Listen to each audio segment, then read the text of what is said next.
SASDOவின் பிரதான செய்திகள். தலைப்புச் செய்திகள். தமிழர்களின் போராட்டத்தின் அடையாளமே மே 18. கொழும்பில் வீடொன்றை அதிரடியாக சுற்றி வளைத்த போலீசார். புலமை பரிசில் பெறுபேறு அடிப்படையில் தரம் 6 சேர்க்கைக்கு வெளியான புதிய அறிவிப்பு. உலக நாடுகளை உலுக்கிய எப்ஸ்டீன் விவகாரம். இறுதி கடிதம் தொடர்பில் வெளிவந்துள்ள அதிர்ச்சி தகவல். பதவியேற்பதற்கு முன்பே தாவைக்கா தலைவரை சூழ்ந்துள்ள நெருக்கடி. தொடர்பன விரிவான செய்திகள். தமிழின படுகொலை நாளான மே 18ஆம் தேதியை நினைவுகூரும் வகையில் நிகழ்வொன்று இடம்பெற்றுள்ளது.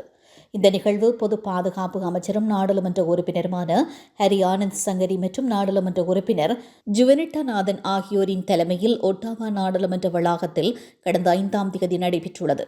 அத்துடன் ஒன்டாரியோ மற்றும் கியூபெக் மாகாணங்களை பிரதிநிதித்துவப்படுத்துகின்ற வகையில் பொது அமைப்புகளின் பிரதிநிதிகளும் பல்கலைக்கழக மாணவர் சங்கங்களின் பிரதிநிதிகளும் இந்த நிகழ்வில் கலந்து கொண்டனர். இதேவேளை லிபரல் கட்சியை சேர்ந்த அமைச்சர்கள், நாடாளுமன்ற உறுப்பினர்கள் மற்றும் எதிர்க்கட்சி நாடாளுமன்ற உறுப்பினர்கள் உள்ளிட்ட பலரும் வருகை தந்ததாக தெரியவருகிறது. இதன்போது முள்ளிவாய்க்கால் நினைவு தூபிக்கு மலரஞ்சலியும் செலுத்தப்பட்டுள்ளது. கொழும்பின் புறநகர் பகுதியில் சட்டவிரோதமாக தங்கியிருந்து நிதி மோசடி குற்றச்செயலில் ஈடுபட்ட வெளிநாட்டவர்கள் அதிரடியாக கைது செய்யப்பட்டுள்ளனர். வெலிசர இடைத்தங்கல் முகாமில் இருந்து தப்பியோடி இணையதளம் ஊடாக சட்டவிரோத நிதி மோசடிகளில் ஈடுபட்டு வந்த 30 வெளிநாட்டினர் நேற்று போலீசாரினால் கைது செய்யப்பட்டுள்ளனர். அவர்கள் புரலஸ்கமுவ பகுதியில் வாடகைக்கு எடுக்கப்பட்ட கட்டடம் ஒன்றில் தங்கியிருந்த பொழுது கல்கிச குற்றப்பிரிவினரால் சுற்றி வளைக்கப்பட்டனர். கைது செய்யப்பட்டவர்களில் 21 சீன நாட்டவர்களும் 9 வியட்நாம் நாட்டவர்களும் அடங்குவர். இவர்களிடமிருந்து 10 மடிக்கணினிகள், 29 ஆப்பிள் ரக கை தொலைபேசிகள் மற்றும் இணைய வசதிக்காக பயன்படுத்தப்பட்ட உபகரணங்கள் ஆகியவையும் போலீசாரினால் கைப்பற்றப்பட்டுள்ளது. கடந்த ஏப்ரல் 2ஆம் தேதி இதேபோன்ற குற்றத்திற்காக குற்றப்புலனாய்வு திணைக்களத்தினால் 152 வெளிநாட்டவர்கள் கைது செய்யப்பட்டனர். அவர்களில் ஒரு குழுவினரே நீதிமன்ற உத்தரவின் பேரில் வெலிசர முகாமில் வைக்கப்பட்டிருந்த பொழுது அங்கிருந்து தப்பியோடி மீண்டும் இந்த மோசடியில் ஈடுபட்டனர்.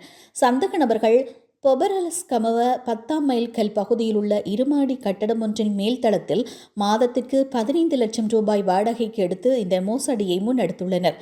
மொழிபெயர்ப்பாளர் ஒருவரின் உதவியோடு நடத்தப்பட்ட ஆரம்பகட்ட விசாரணைகளில் இவர்கள் சில நாட்களுக்கு முன்னரே இந்த இடத்திற்கு வந்துள்ளமை தெரியவந்துள்ளது.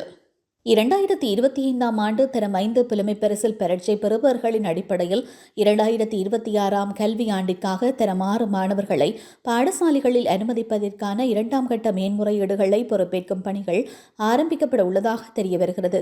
இந்த நடவடிக்கைகள் இன்று முதல் ஆரம்பிக்கப்பட உள்ளதாக கல்வி அமைச்சு அறிவித்துள்ளது. இதற்கு மே 2026 மே 8 முதல் மே 29 வரை இணையவழி ஊடாக மேன்முறையீடுகளை சமர்ப்பிக்க முடியும் என தெரிவிக்கப்பட்டுள்ளது. உலக நாடுகளை உலுக்கிய சர்ச்சைக்குரிய ஜெப்ரி எப்ஸ்டீன் விவகாரத்தில் தற்போது கடிதம் ஒன்று தொடர்பில் தகவல்கள் வெளியாகியுள்ளது. சிறுமிகளை தவறான முறைக்குட்படுத்திய குற்றச்சாட்டில் விசாரணையை எதிர்கொண்டிருந்த ஜெப்ரி எப்ஸ்டீன் கடந்த 2019 ஆகஸ்ட் 10 அன்று நியூயார்க்கின் மான்ஹாட்டன் சிறையிலிருந்து சடலமாக மீட்கப்பட்டார். இந்த நிலையில் ஜெப்ரி எப்ஸ்டீன் எழுதியதாக கூறப்படும் குறிப்பு தொடர்பில் தற்போது செய்தி வெளியாகியுள்ளது. நியூயார்க் கூட்டாட்சி நீதிமன்றம் இந்த ஆவணங்களை வெளியிட்டுள்ளது. எப்ஸ்டீனுடன் ஒரே சிறை அறையில் இருந்த முன்னாள் போலீஸ் அதிகாரியும் கொலை குற்றவாளியுமான நிக்கோலஸ் டார்டாக்லியோன் இந்த சிறு குறிப்பை கண்டெடுத்ததாக நீதிமன்ற ஆவணங்கள் தெரிவிக்கின்றன. குறித்த கடிதத்தில் அவர்கள் பல மாதங்களாக என்னை பற்றி விசாரணை நடத்தினார்கள், ஆனால் எதையும் கண்டுபிடிக்க முடியவில்லை. அதன் விளைவாக 15 ஆண்டுகள் பழமையான குற்றச்சாட்டுகள் சுமத்தப்படுகின்றன.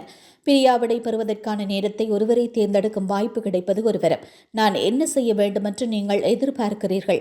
கதறிகள வேண்டுமா? அதில் வேடிக்கை எதுவும் இல்லை என்று குறிப்பிடப்பட்டுள்ளதாக தெரியவருகிறது. அண்மையில் அவருடன் தொடர்பில் இருந்த உலகின் செல்வாக்குமிக்க அரசியல் தலைவர்கள், தொழிலதிபர்கள் மற்றும் பிரபலங்களின் பெயர்கள் வெளியானதால் இந்த வழக்கு உலகத்தையே உள்ளது. நீதிமன்ற உத்தரவின்படி எப்ஸ்டீன் வழக்கு தொடர்பான கூடுதல் ஆவணங்கள் தொடர்ந்து வெளியிடப்பட்டு வரும் நிலையில் தற்போது வெளியாகியுள்ள இந்த கடிதம் தொடர்பான செய்தியானது மீண்டும் இந்த விவகாரத்தில் பரபரப்பை ஏற்படுத்தியுள்ளது. விஜய் ஆட்சி அமைக்கும் முன்பே பல்வேறு நெருக்கடிகள் சூழ்ந்துள்ள நிலையில் உங்களுக்கு இது புதுசாக இருக்கலாம், எனக்கு பழகியதான் என்று விஜய் கூறியதாக தமிழக வெற்றி கழக உறுப்பினர் அருண்ராஜ் தெரிவித்துள்ளார்.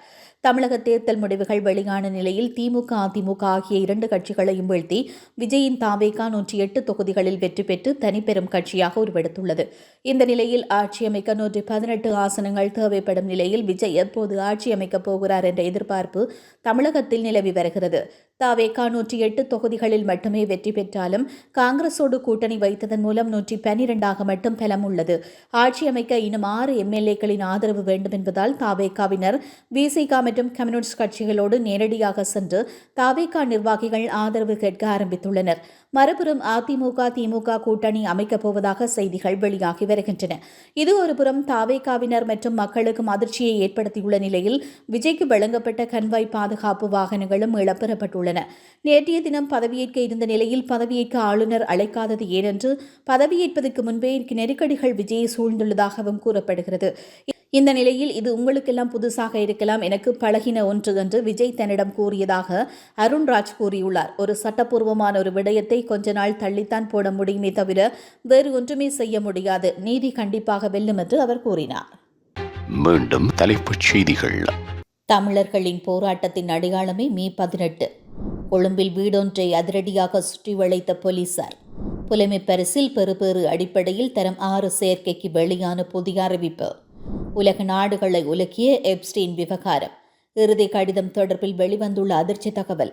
பதவியேற்பதற்கு முன்பே தாவைக்கா தலைவரை சூழ்ந்துள்ள நெருக்கடி.